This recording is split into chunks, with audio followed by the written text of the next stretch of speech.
Ouais, c'est simplement de se poser la question à quel point les films sont précurseurs par rapport à ce qui va se dérouler dans l'avenir, et dans quelle mesure c'est de la précognition ou dans quelle mesure c'est de la manipulation.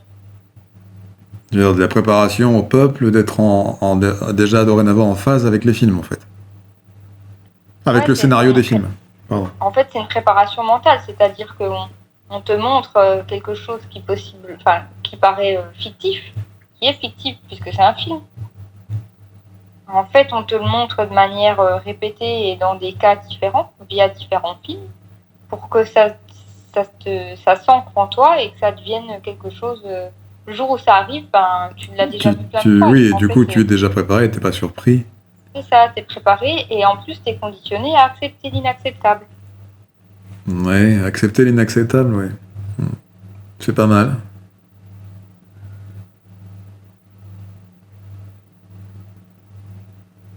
Voilà. C'est tout, c'était juste ça. C'est un questionnement. Se dire, est-ce que c'est volontaire de la part de certains réalisateurs d'amener des sujets spécifiques il y a certains films, ils ont été réalisés il y a 30 ans. Ils étaient déjà en phase avec ce qui se passe aujourd'hui. Ouais. Donc moi, j'ai du mal à croire que c'est que du génie, entre guillemets, ou que parce que certains sont... comment dire, pas intuitif, c'est plus qu'intuitif là. Ouais, c'est visionnaire, mais... Voilà, visionnaire, mais visionnaire au point d'être réaliste, comme un peu Nostradamus faisait des prophéties. Là, ça voudrait dire que certains réalisateurs, ils auraient cette capacité-là à prédire l'avenir et du coup à le proposer dans des films. Mais moi, j'ai du mal à croire que ça serait que ça. Non, je pense que c'est un enchevêtrement de formes, de formules. C'est-à-dire qu'il y a des gens qui sont capables de voir et d'imaginer ce que serait l'avenir. C'est récupéré par des personnes avec un certain pouvoir qui se disent « Oui, allez-y, sortez-le, votre scénario, c'est bien. » Mais tu crois pas qu'à l'inverse, certaines personnes qui ont du pouvoir peuvent orienter le type de scénario à développer ? Non, je pense qu'ils se... Alors si, tu as raison en fait, si, c'est possible aussi, tout est possible en fait. C'est possible dans les deux sens en fait. Je veux dire, Hollywood, il s'est financé par qui au final ? C'est pas Hollywood, non. Hollywood Chewing-Gum. Chewing-Gum au goût très frais, tout ça là. Qui tire les ficelles d'Hollywood ? J'en sais rien, les gens qui ont de l'argent, les riches, je sais pas en fait, mais... Évidemment. Non, mais tu vois, c'est des questions moi, c'est des questions que je me pose et je me dis, tu as raison. Vraiment, de toute façon, on sait aujourd'hui à quel point, je veux dire, la publicité, ça marche comme ça. C'est fait pour créer du conditionnement, créer des envies irrationnelles dont les gens n'ont pas besoin pour qu'ensuite ils aillent acheter des produits et ça fonctionne. On le sait que le cerveau humain, il est foutu et que en montrant des Kinder Surprise à gogo à la télé, les gens, ils vont s'acheter des Kinder. Ouais, c'est vrai. C'est vrai que... On le sait que ça marche, ce conditionnement à travers la télé, c'est fou. Oui, la télévision et puis maintenant les smartphones, parce que tous les médias sont sur les smartphones. Enfin, je veux dire, que ce soit notre écran d'ordinateur, notre tablette, ou le smartphone, ou la télé, finalement, c'est la même chose. Maintenant, la télé, c'est ce qui est le plus communément allumé dans le salon, devant tout le monde. C'est une petite vitrine médiatique devant laquelle la petite famille peut se réunir et partager ensemble le goût de l'apprentissage de la réalité qu'on nous inflige, qu'on veut bien nous vendre. On veut nous inculquer, ouais. Et, évidemment. Mais ça reste une réalité, c'est-à-dire qu'on se nourrit de cette réalité, inconsciemment, même si ça n'a aucun sens, mais on se nourrit de cette réalité parce qu'elle semble juste. Elle semble juste. Donc, tu vois, je veux dire, on sait aujourd'hui que les algorithmes fonctionnent comme ça, c'est-à-dire que les algorithmes vont calculer ce qu'ils vont nous proposer dans le fil de l'actualité des réseaux sociaux, en fonction de nos goûts, pour pouvoir nous intéresser et en gros créer, simplement faire en sorte qu'on reste le plus de temps possible devant le smartphone. Ou devant la télé. Voilà. Regarde, Netflix, Prime Video, Disney+, maintenant, Stars Play, toutes ces OCS au début, tous ces petits trucs que tu peux avoir sur ta tablette dans ton train, ou sur ton smartphone si tu as le courage de regarder sur un petit écran, ou maintenant les télévisions sont vendues directement avec des applications intégrées, ou les touches qui sont intégrées, pour pouvoir directement lancer ta série. Déjà, d'une, ça t'incite à être abonné, parce que tu te dis, tiens, j'ai une touche sur ma télécommande, il y a écrit Netflix dessus, mais j'ai pas Netflix. Bon, bah, je vais prendre un abonnement Netflix, histoire que ma télé soit rentabilisée, que la touche Netflix me serve à quelque chose. Donc tu prends un abonnement Netflix. Oui. Et puis après, bah, t'as Netflix, bon, bah, possiblement, tu te rends compte que sur Netflix, t'as des trucs que t'as pas sur Prime. Sur Prime, tu te rends compte que t'as pas des trucs que t'as sur Disney+. Tu te rends compte que chacun a sa spécificité commerciale. Et en fait, Tu fais bien le commercial américain. Hein. Bah, Disney+, exactement. Après, il y a Starplay et tout, et tous ces petits nominatifs commerciaux, industrialisés, médiatiques qui viennent infliger un peu de... J'étais en train de me dire, le système publicitaire, il est infiltré partout parce que tu prends les magazines, tu vas dans le métro, tu as des affiches dans le métro. Mais en fait, en y réfléchissant, j'étais en train de me dire, mais attends. Mais non, mais maintenant, même les affiches du métro, c'est remplacé par des écrans de télé dans le métro. Ah bon? Je sais pas, je prends pas le métro, moi. Bah, ouais. Tu as certaines stations de métro où tu as ce qu'on appelle des sucettes. C'est un emplacement dédié à la publicité. Tu en as certains maintenant qui sont sous forme d'écran dans certaines stations de métro. C'est intéressant ce que tu dis là. Bah oui, parce que du coup, je veux dire, avant, on collait une affiche publicitaire pendant 3 semaines, puis toutes les 3 semaines, ça changeait. Maintenant, en une journée, ils peuvent te faire défiler 50 publicités sur un écran. Ouais. Et en fait, tu dis, mais ça s'est émissé partout. C'est-à-dire que tu es chez toi, tu sors de chez toi, tu prends les transports, tu as déjà des écrans. Ensuite, tu vas au travail, tu es devant ton ordinateur, tu es forcément connecté à Internet pour travailler. Et tu as des spams, tu as des trucs dans tes emails, donc tu as encore de la publicité. Tu rentres chez toi, tu mets la télé, encore de la pub. Ouais. C'est partout, tout le temps. Bientôt, on va être branché pendant la nuit. Hein. Attention. Mais vous l'êtes déjà. On va être plugué pour rêver en réalité virtuelle. Ah non, mais ça, quelque part, tu rêves déjà à la réalité virtuelle. Tu sais, ce qui est intéressant aujourd'hui, c'est vraiment ce que tu dis, parce que ce que tu dis est probablement l'avenir. Mais aujourd'hui, quand on rêve de quoi? On rêve de ce qu'on s'inflige déjà notre réalité perceptible, aussi un petit peu. C'est-à-dire, ça participe probablement à la création de certaines... Probablement. Après, qu'on s'en souvienne ou qu'on s'en souvienne pas. Mais je veux dire, aujourd'hui, après quoi on court? Après le but inconscient de cette civilisation, c'est-à-dire passer vers la virtualité totale. Donc, quelque part, ça fait partie de notre esprit. Qu'on soit conscient ou pas. Je sais pas... En tout cas, tu dis le rêve inconscient de notre civilisation. Personnellement, c'est pas mon rêve. Hein. Mais toi, non. Parce que toi, tu fais partie de ces rares personnes, j'espère que vous êtes plus nombreuses que ça, mais tu fais partie de ces rares personnes qui ont compris, je ne sais pas comment tu as fait d'ailleurs pour comprendre tout ça, mais qui ont compris la supercherie. Parce qu'il faut être accroché à ses bottes pour accepter de l'avoir compris, ce truc-là. Hein. Parce que quand tu l'as compris et que tu fais partie du truc, tu peux pas le comprendre. Tu comprends pas. Oui, et puis c'est surtout qu'en fait, tu te bats contre une machinerie qui est tellement énorme. Bah oui. Qu'en gros, en refusant de s'adapter à ce monde-là, ça veut dire que tu as conscience que tu vas te marginaliser à un moment donné ou à un autre. Enfin, c'est le risque. Et en réalité, en devenant marginal, on va vivre une vie réelle. Tandis que les autres vivront une vie virtuelle. C'est ça, mais pour eux, ce sera la vie réelle. C'est-à-dire qu'aujourd'hui, tout tend vers l'idée que la vie réelle, c'est une vie virtualisée. La vie réelle, c'est une vie où tout est dématérialisé. Alors, ça a son avantage, la dévirtualisation, c'est-à-dire ce côté où,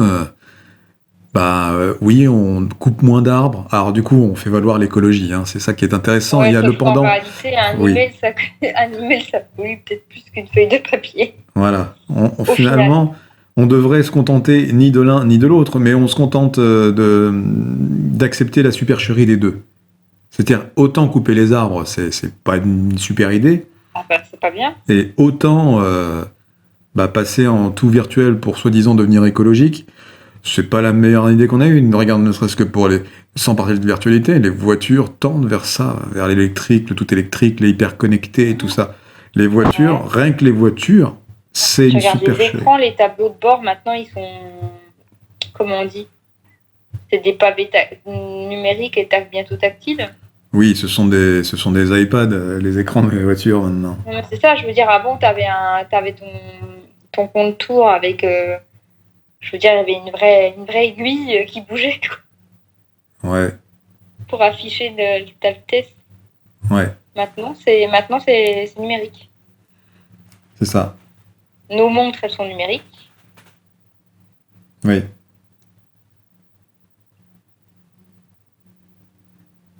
Allô? Ouais. Ah oui, nos Je montres, suis en c'est des train de montres connectées. penser comment tout est numérique aujourd'hui. Oui, après, le mot numérique n'est pas forcément adapté, mais c'est connecté. Tout est connecté et rendu dématérialisé, quoi, oui. C'est ça. C'est de l'électronique qui est fait pour tomber en panne et qu'on consomme de plus en plus. Et qu'en plus, on puisse plus réparer. Bah, comme les voitures. Bah, c'est ça, je pensais à ça, parce que je pensais à l'aiguille du contour. Bah, tu vois, regarde les voitures. Tu sais ce qu'ils nous disent quand ils nous vendent une voiture électrique aujourd'hui? Ils nous disent, fatalement, une voiture électrique aujourd'hui, il y a moins de risque de panne. Parce qu'il y a moins d'éléments mécaniques. C'est vrai, il n'y a qu'un moteur électrique ou plusieurs moteurs électriques, une batterie, quelques câbles, haute tension, et divers éléments pour activer les systèmes de porte, pour activer... C'est vrai qu'il y a moins d'éléments. C'est-à-dire, quand tu regardes le moteur d'une voiture électrique, il n'y a pas de piston, il n'y a pas de segmentation, il n'y a pas de lubrification en huile, donc du coup, pas de vidange. Et donc en fait, il se repose là-dessus. C'est-à-dire qu'en gros, t'as une voiture électrique, fini les vidanges, fini les filtres à air, mais ça fini les filtres à huile. On va avoir. Le jour où ta batterie tombe en panne, c'est 40 000 €. C'est ce que j'allais dire, c'est des batteries qui tombent en panne et qui ont une durée de vie limitée et qui en plus polluent bien plus que la voiture. Mais oui, après, bon, on peut tout raconter. Tu peux pas intervenir sur ta voiture. Non, ce sera des professionnels, certainement avec une précision, enfin une nouvelle formation spécifique à la réparation et à l'entretien de ces véhicules-là. Mais voilà, oui. En fait, quand tu regardes, tout est fait pour qu'on ne puisse plus être autonome. Exactement. Créer de la dépendance. Avant, celui qui est un petit peu malin, qui sait se servir de ses 10 doigts, il bricolait sur sa voiture. Et puis... Bah oui, moi-même. Puis il réparait sa voiture et ça lui coûtait pas trop cher s'il savait réparer. S'il savait pas réparer, il faisait appel à un ami ou à un garagiste. Ouais, mais là, si t'as une voiture qui est toute électrique, en gros, t'as un problème. Là, t'es obligé de le ramener à la concession et puis de faire réparer, et là, ça te coûte très cher. Ouais. Et t'es plus du tout autonome. Tu t'es en dépendance totale. Tout à fait. Mais bref, de toute façon, on pourrait retourner ça dans tous les sens. Certains nous diront que nous avons tort, d'autres nous diront que nous avons raison. Mais l'un dans l'autre, de toute façon, on va vers un changement, comme on fait tout le temps. L'homme, il aime bien accélérer le changement, enfin ce qu'il appelle l'évolution. Ouais. Mais dans beaucoup de ces évolutions, il y a une vraie part de régression. Une vraie part de régression intellectuelle déjà. On a l'impression que tout est fait pour avancer. Mais quand tu réfléchis vraiment bien aux tenants et aux aboutissants, quelque part on s'impute un peu de notre cervelet pour pouvoir avancer dans des directions qui n'ont aucun sens. Mais par contre, on valide ces sens avec des discours ou des calculs ou des mesures scientifico-commerciales, je dirais même des mesures scientifico-commerciales, parce que ça justifie toujours le pouvoir de l'argent. C'est ce que j'allais dire, en fait, la technologie en elle-même, elle peut être intéressante, mais à partir du moment où c'est monétisé, où ça devient un business, c'est là que c'est foutu. Ouais. S'il n'y avait pas de question d'argent au milieu de tout ça, il ferait que des produits fiables. Et puis il continuerait de vivre avec si tu enlèves la monétisation de tout ça, en gros, on ne serait pas confronté à tous ces problèmes. Évidemment. Bon, c'est quand tu fabriques une machine à énergie libre? Moi, j'ai pas les moyens financiers de la fabriquer. Je pense que ça coûte pas cher. Il faut trouver les éléments nécessaires à la fabrication. Première chose, il faut avoir un emplacement, un endroit adéquat pour pouvoir le fabriquer. Moi, c'est pas mon cas ici. Première chose. Deuxième chose, il faut que personne ne sache ce que je fais. Oui. Parce que si quelqu'un sait ce que je fais, Qu'est-ce qu'il va vouloir essayer de faire? Ah ben, on va finir avec quelque chose de brûlé, hein. Quelqu'un va essayer de me tuer, C'est ça. de me faire taire. Oui, ou alors on va brûler ce que tu auras fait, on va brûler tes travaux. C'est vrai que surtout qu'on va me brûler moi, pour ne pas parler. Après, si t'es malin, tu le fais dans ton garage et tu fais ça de manière mais de toute façon, à un moment donné, si tu crées une énergie libre, c'est dans le but de pouvoir l'utiliser. Et à partir du moment où tu l'utilises, tout le monde le sait. Tu comprends? C'est là le problème. Tu peux pas créer ce type de choses et le faire juste dans ton coin. Tu fais chez toi, tu mets des panneaux solaires et puis tu dis que tu fais tout sur tes panneaux solaires. Mais il y a forcément quelqu'un qui va parler à un moment donné, c'est ça qu'il faut que tu comprennes. L'humain, il est comme ça. C'est bien le tout de le dire à personne. Mais non, mais l'humain, il est incapable de retenir sa langue, tu le sais très bien. Oui. Regarde, même... Voilà.